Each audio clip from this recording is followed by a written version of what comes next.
What's up, Kansas City? I'm your host, Glenn Brian Frizzell. Today we are filming in the historic 18th and Vine Jazz District at the Lincoln Building, home of Cascade Media Group. I grew up watching today's special guest anchor the newscast on WDAF. He currently serves as the anchor at that station in a position that he's held for over 25 years. You can catch him at 6 o'clock and 10 o'clock as the anchor on that special newscast. We are privileged that he could join us here today to talk to us a little bit about his role as a media professional and as someone who gives back in his community. Ladies and gentlemen, the man I am talking about is sitting right next to me, Mr. Phil Whit. Glad to be here, Glenn. It's a privilege. Thank you very much for asking me. It'll be a good conversation. Looking forward to it. Thank you. Mr. Whit, what are you currently keeping up with? What are you following in the news today?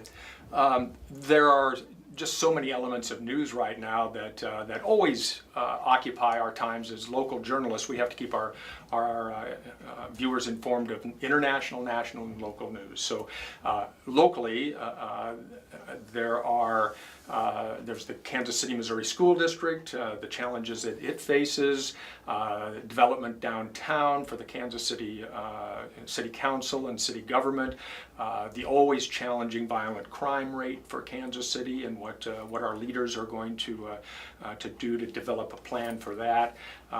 We go on to state and state government with what's going on in Jefferson City and Topeka, the big challenges with funding state government, for instance, in Kansas, with tax cuts looming there. In the state of Missouri, once again, the Kansas City, Missouri School District comes into it. And then, of course, the national news, always politics coming into it.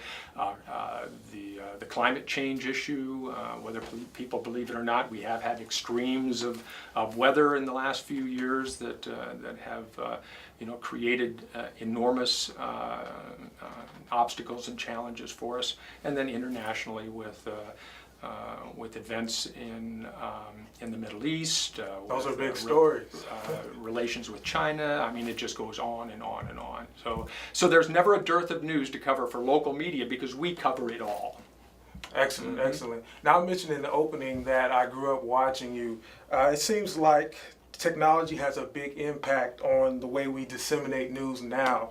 How has the use of social media, email, Facebook, Twitter changed the way that the television news stories that you were talking about, how they are presented to the public and produced? That's a great question because it has had an enormous impact on what we do.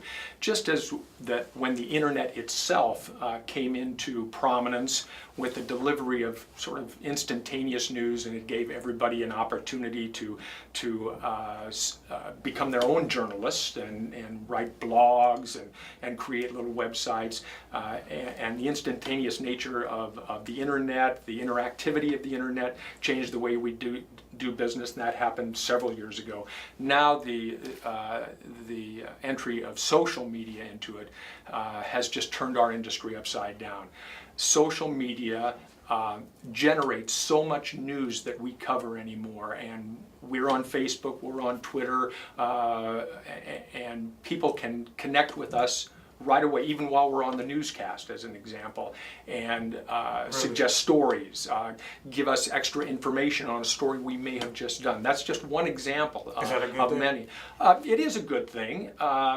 It creates, I've used the word challenge way too much, it creates some specific challenges for us in being able to sift out the accurate from the inaccurate. Just because it's out there on the web, as an example, just because it's out there in social media, doesn't mean we should cover it. We still have to maintain, I think, our role. I believe we still have to maintain our role as gatekeepers for that information and try our darndest to make sure that it's accurate.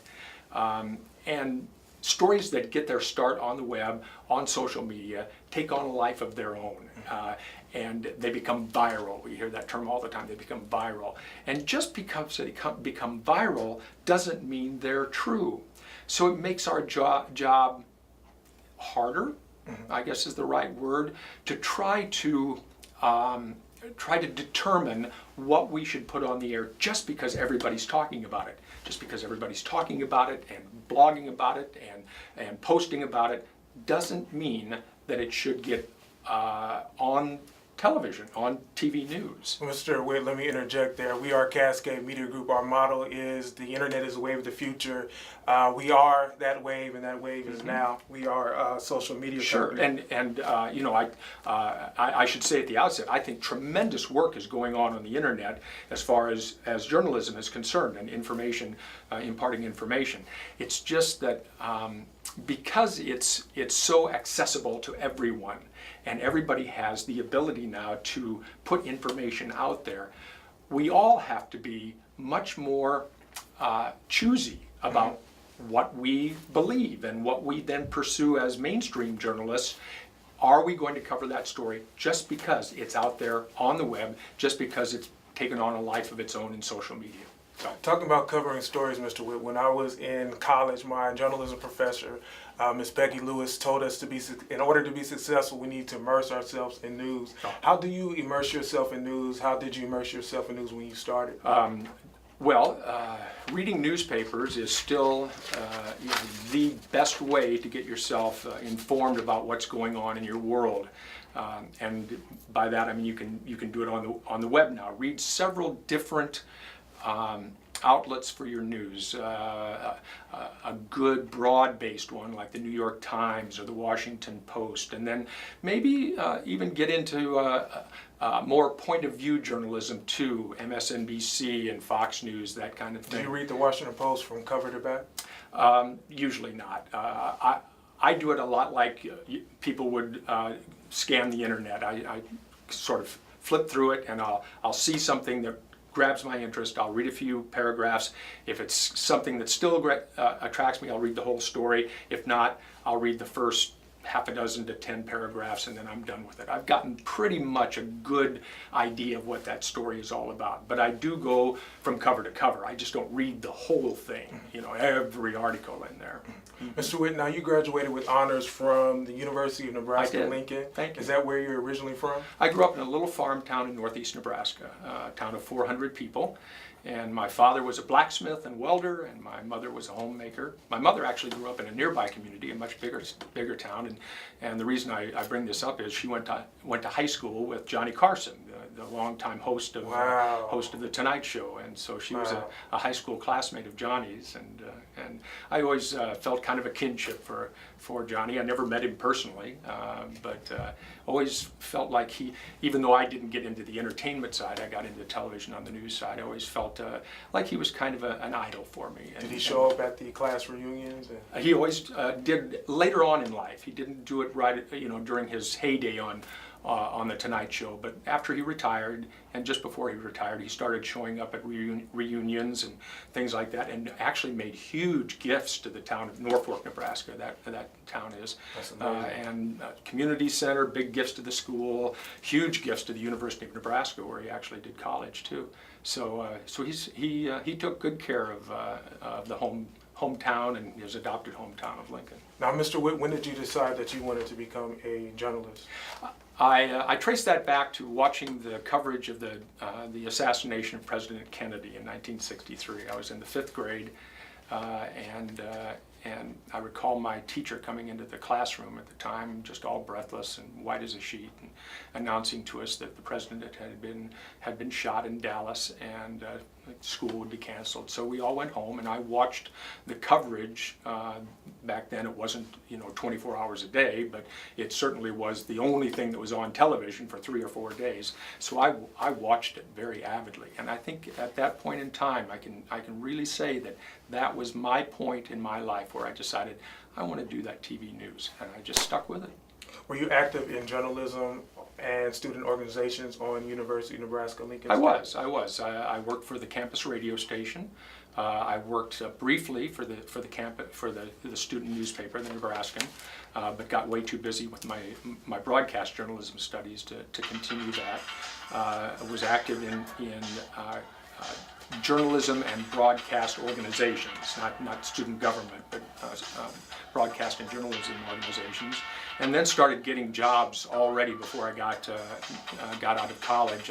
I worked for 2 years as a stringer for a TV station in Omaha while I was in Lincoln, and I covered the Lincoln news for them, another student and I, and did internships. So I stayed active as a Mr. student. Whit, I'm gonna ask you that question again. Were you active in student organizations and journalism on campus? I was very active from the start. I got involved in journalism organizations and broadcast organizations, students. I didn't get involved in student government. I worked for the campus radio station, worked for the Daily Nebraskan, the student newspaper briefly, and then started getting substantive jobs in journalism. I worked in actual professional radio stations all through my time in college, and then was a stringer for a television station in Omaha for 2 years, covering news in Lincoln. And who was your role model? Did you have a mentor? Yeah, my mentors really were my professors in college. I respected them greatly. A man named Larry Walkland and Peter Mayu, they were both just fantastic instructors, great teachers. As far as professionally, I think those were the days when Walter Cronkite and Huntley and Brinkley and John Chancellor, and even the early days of Tom Brokaw. Although Brokaw isn't that much older than I, he had already started his professional career. I just idolized those individuals and tried to pattern my own professional life after them. That's great. That's great that you could have those role models be so influential in your early career. Where did you get your first job upon graduating from college? Where were you working? It was where I had an internship, a summer internship. I interned at a small CBS affiliate in Sioux City, Iowa, which isn't too far from my hometown. It's about 60 miles from my hometown. So I watched it as a boy, and then did an internship there the summer between my junior and senior year, and then they hired me full-time as a staff reporter and sort of fill-in sports and news anchor. Stayed there for 3 years, worked in Des Moines, Iowa for 2.5 years at the CBS affiliate there, and then came here in 1979. So it's been 35 years here. And you came here as a staff reporter and a Weekend anchor. weekend anchor. And you raised a family here in Kansas City. Yes. We've raised our 3 children. My wife Kim and I have raised 3 children, all in their 30s now. None of them has gotten into television or journalism. They all have done different things. That may be because they had enough of it with Dad being in it. A lot of hard work. Mr. Whit, you volunteer with a lot of different civic and community organizations. Very fortunate to be able to do that. What are some of these organizations that you volunteer with that you're proud of? Right now, my activity is centered on harvesters, on the Children's Center for the Visually Impaired, and a new organization in town called the Village Square. You'll be hearing a lot more about it, and I'm glad that you brought this up because it's an opportunity to tell Kansas City about that through Cascade Media. It's been created by some individuals who see far too much polarization in our political and social and civic world, and so they are out to create a much more civil community in Kansas City and then spread that out across the nation. It's already been done in Florida, and the gentleman who started it in Florida has moved to Kansas City. He is starting it here, and now he wants to make it the home base for a national movement to make political and social and civil discourse much more civil and not progressive, not conservative. It doesn't have that bit. It's all about people getting along and compromising and getting things done that way because we've become a very polarized society. So I'm very excited about that movement. Thank you for sharing that with us, Mr. Whit. You won an Emmy for reporting on the Kansas City street war on drugs. Talk about producing this. Was it a documentary? It was a documentary. It was actually a short documentary, and we rode along with the Kansas City Drug Task Force at that time for several nights and weekends, just getting a tremendous amount of footage of them doing their jobs, interviewing people on the front lines of that drug war, and then examining how drug crime infiltrated all elements of our society and became a public health problem, things of that nature. It was just a very revealing a project to do, and I think Kansas City got a lot out of it. And when was it? This would have been in the late 1980s, 89, 90, somewhere in that neighborhood. It's been a while, so I'm a little fuzzy on the exact year. Mr. Whit, what challenges have you faced as a reporter anchor in Kansas City, Missouri market? Boy, there have been a lot of challenges. I think one of the things that we, especially local TV news reporters face, that reporters who've been in a market for a long time, is that we end up doing stories on people that we know a lot. For instance, even though I'd only been in town for a short period of time at the time of the Hyatt Skywalks collapse, the big catastrophe that happened at what is now the Sheraton Hotel in July Crown Center, 1980. July in 1980, and 81 actually. Excuse me, beg 81. your pardon.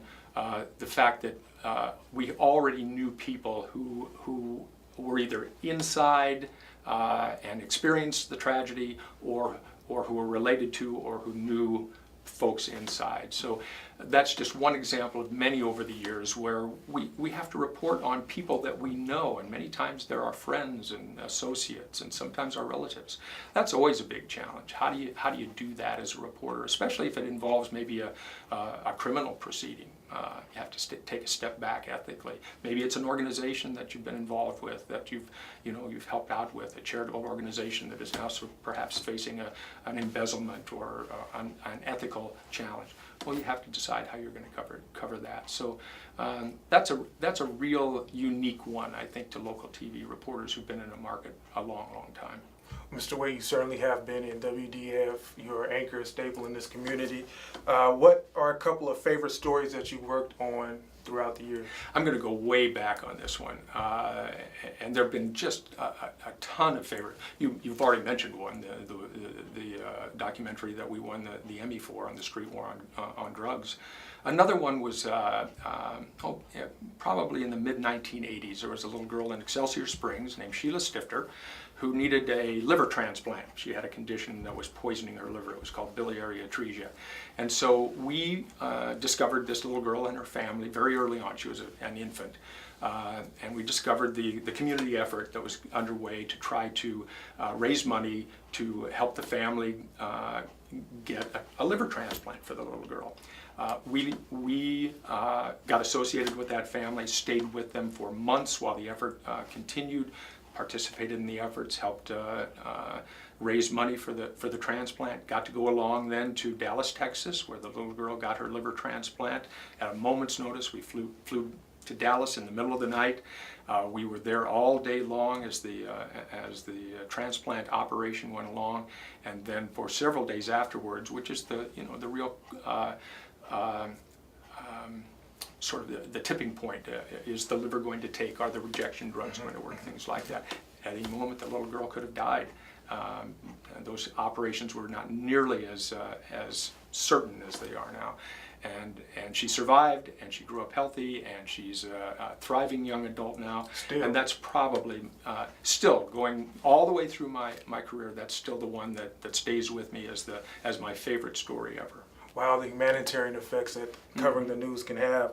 What is the absolute all-time worst experience you've ever had reporting a story? Would you care to share? I think covering the Hyatt Skywalks tragedy was probably the single most difficult story that I have ever covered and will ever continue to cover. There were just so many elements of that.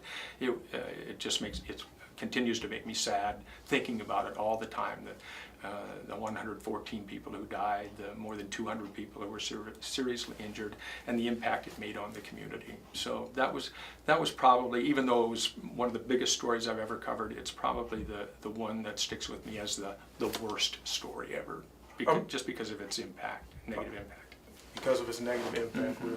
Mr. Whit, I believe we have about 3 minutes to do a round of 20 questions.